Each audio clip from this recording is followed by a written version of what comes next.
Boys, on here with another video on the YouTube channel. Now guys, I'm gonna show y'all my 5-4-1 custom tactics, pro custom tactics that I've been running with for the past 2 weeks. Just before we get into it, guys, I do want to start posting more videos on YouTube. Y'all came here because I know y'all are running into like crazy 5-backs and FUT Champs right now, and we got Prem Tots just around the corner next weekend league, so y'all want to be fully equipped for this weekend. So that's why I'm guessing y'all have been searching 5-backs custom tactics on YouTube. But guys, before I show y'all the crazy tactics that I've been running with, just want to let you guys know that I do want to start posting more on YouTube. So if you can hit that subscribe button, drop a like, that would mean so much to me. And guys, honestly, if y'all could comment what you guys would like to see. Now I would love to do like player reviews and give you guys my sort of takes on players that I like, and give you guys reviews on new content that comes out.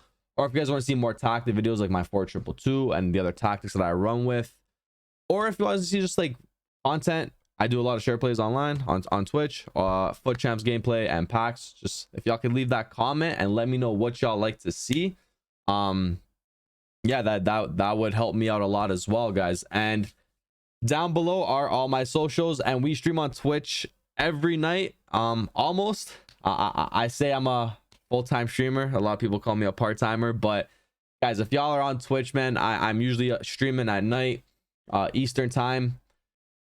Always have a good laugh, always have a good time. If you guys have any questions, I'm always there to reach out and sort of help all my boys out. And we got a nice community going on Twitch, so if y'all got Twitch, hit that follow on Twitch, and yeah, join the community and check us out when we live. Yeah, boys, back to the 5-back. So I've been running this tactic for about 2 weeks now, and I just finished my FGS4 NA quali. That was this past weekend, and we finished 6-1 in Swiss ranking. We seeded 6th going into knockouts. Now sadly I lost in the round of 16, but this is the tactic that pretty much carried me through the entire weekend, also getting me 20-0s in weekend league. So I'm gonna show y'all guys. Let's get into it. All right, boys, so going into the tactic, now this was my team for qualifiers. The only guy was not Cafu. I sold Walker, so I had Walker here, PTG, and then I had the better Capdevila. That was my quality team. Now I just sold them because qualities are done. Now getting into our tactic, now the 5-4-1. So I'm gonna show y'all how I run it firstly, and how I set up my guys. Now your 3 center backs, you want them to be big.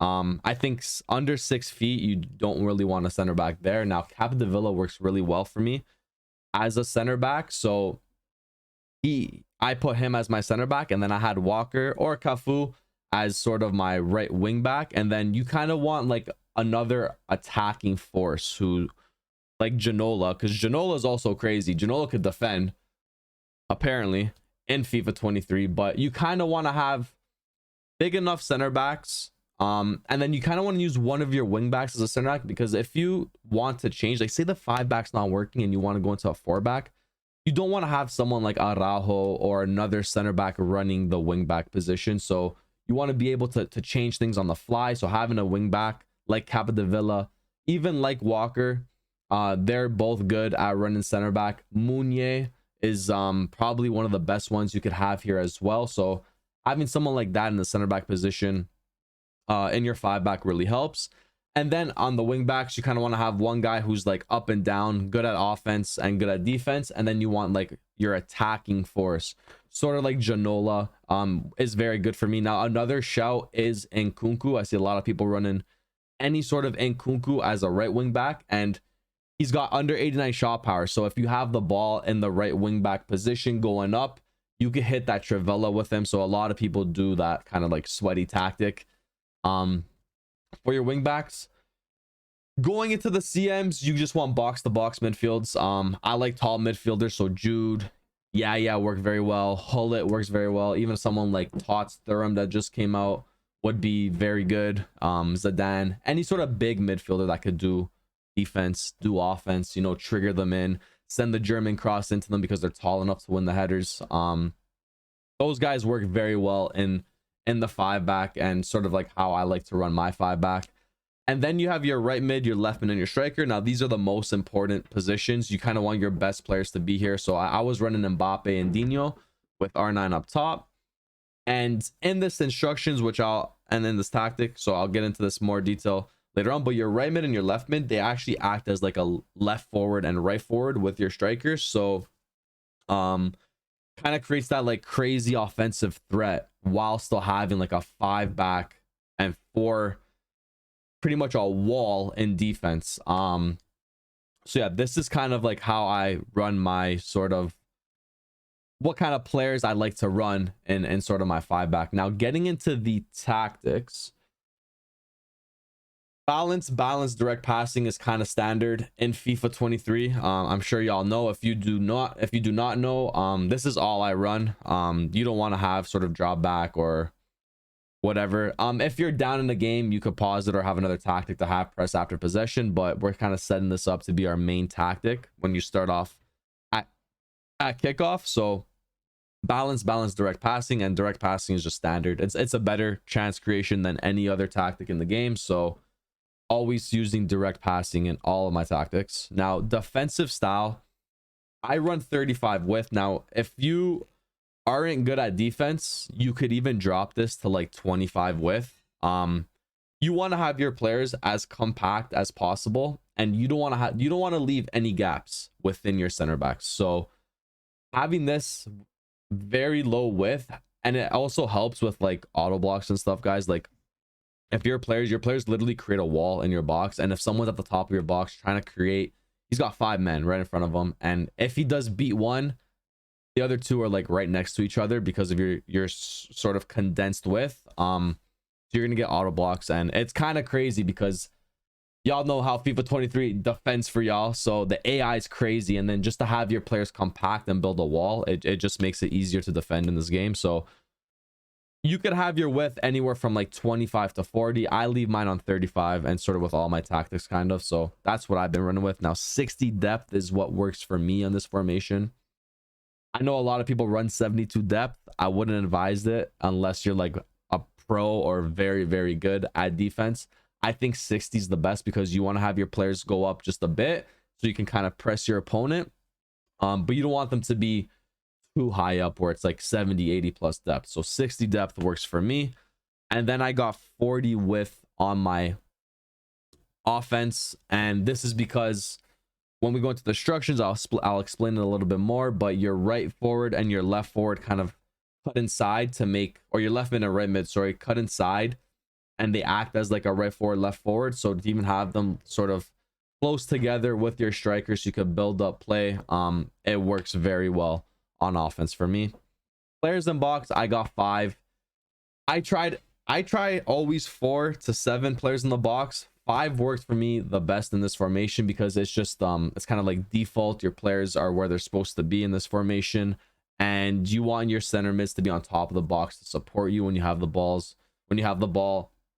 in the right corner or left corner. So this is what sort of worked the best for me.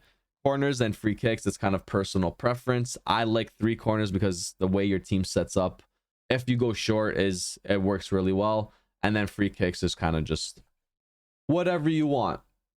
Getting into the instructions now, this is probably the most important part. Your center backs, you want to leave them as default. You don't want to touch your center backs. Your goalie, I leave him on default as well. I know some people use like come out for crosses or act as a sweeper keeper. For that, I don't want the game to like sort of control that aspect for me. I'd rather move my keeper with the right stick. If I know that my opponent's going to send in a cross and I have like 2 seconds to move my keeper to sort of catch it, I'm going to do that.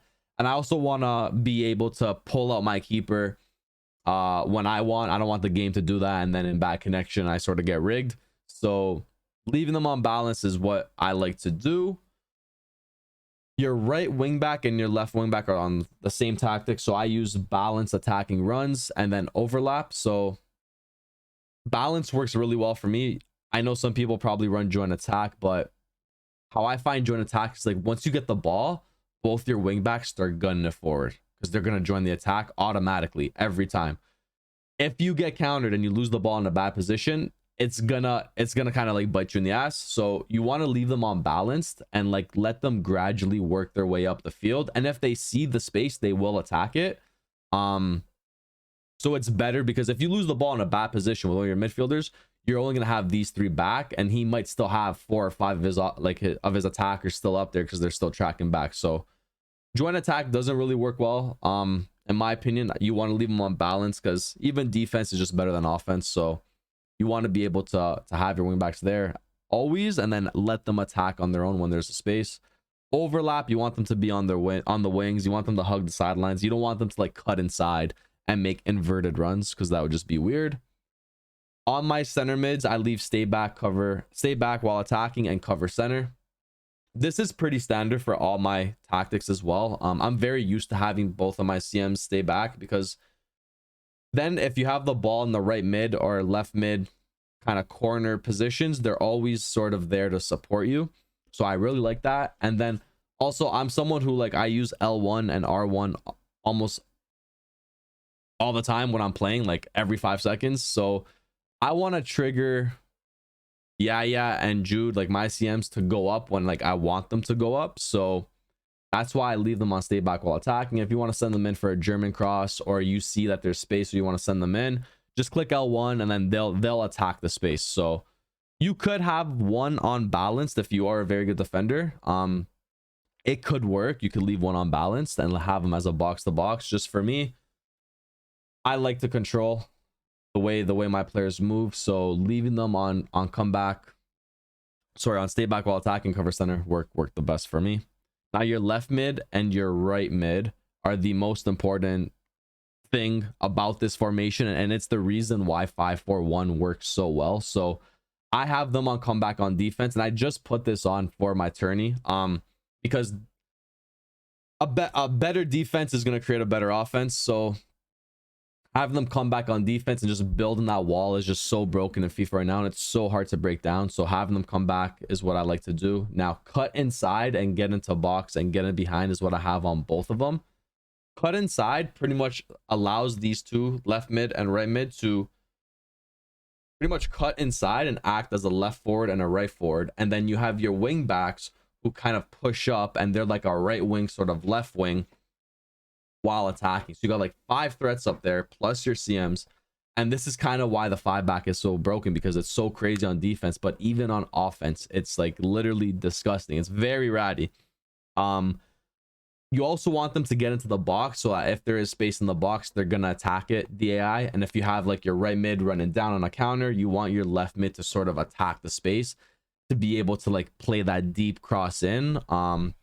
And crossing is so broken in FIFA, you guys know that. So getting them into the box is very helpful. Now getting behind, I'm not someone who likes to like have my strikers on getting behind, but in this formation it works very well, and I don't even know why. Maybe it's just the way they're set up, but it does work for me in this formation. Now you could maybe take it off if you don't like your players to get in behind. Now the thing about this is like, I like to trigger all my runs, so I'd rather keep them on balance sometimes instead of getting behind, because sometimes you have the ball with your center mid, and if you want to play a pass to Dino, like sometimes he will run away from you because he has getting behind on. So if you don't like that, you can keep him on default. It is still very good in this formation, but when I was using getting behind, the AI was just attacking so well, and maybe it's because of the players that I have. They have very like high attacking awareness, but it works very well getting behind. So I left it on. And my striker is just getting behind as well. Now this I love, because if you have the ball with Mbappe in the right mid and you're attacking, Ronaldo, your striker, he's gonna come and support you on the wing, and a lot of times make that extra run down the line on either side. So it really does help while attacking this formation. So getting behind and then leaving his support runs on default and not stay central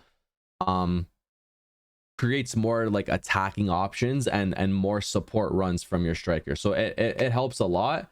And also if you're trying to like come out of the press, this is like a lifesaver, because your striker is going to come and support you and like attack space down the line, where the AI on your opponent's team is going to sort of leave that space open while they're pressing. So yeah guys, these are my tactics and they've worked really well. undefeated in like 3 or 4 weekend leagues with this tactic. Also, we got top 6 and in our Swiss tournament while using this tactic, so works very well. Let me know how it works for you guys. And yeah, guys, if you guys enjoyed the video, just hit that subscribe button, leave a like, drop a comment. That would mean so much to me. And good luck in your Prem Tots weekends and all the other Tots weekends that are coming up. I'm sure this 5-back is gonna help you guys secure those high rank 3s, rank 2s, rank 1s. So guys, enjoy and peace.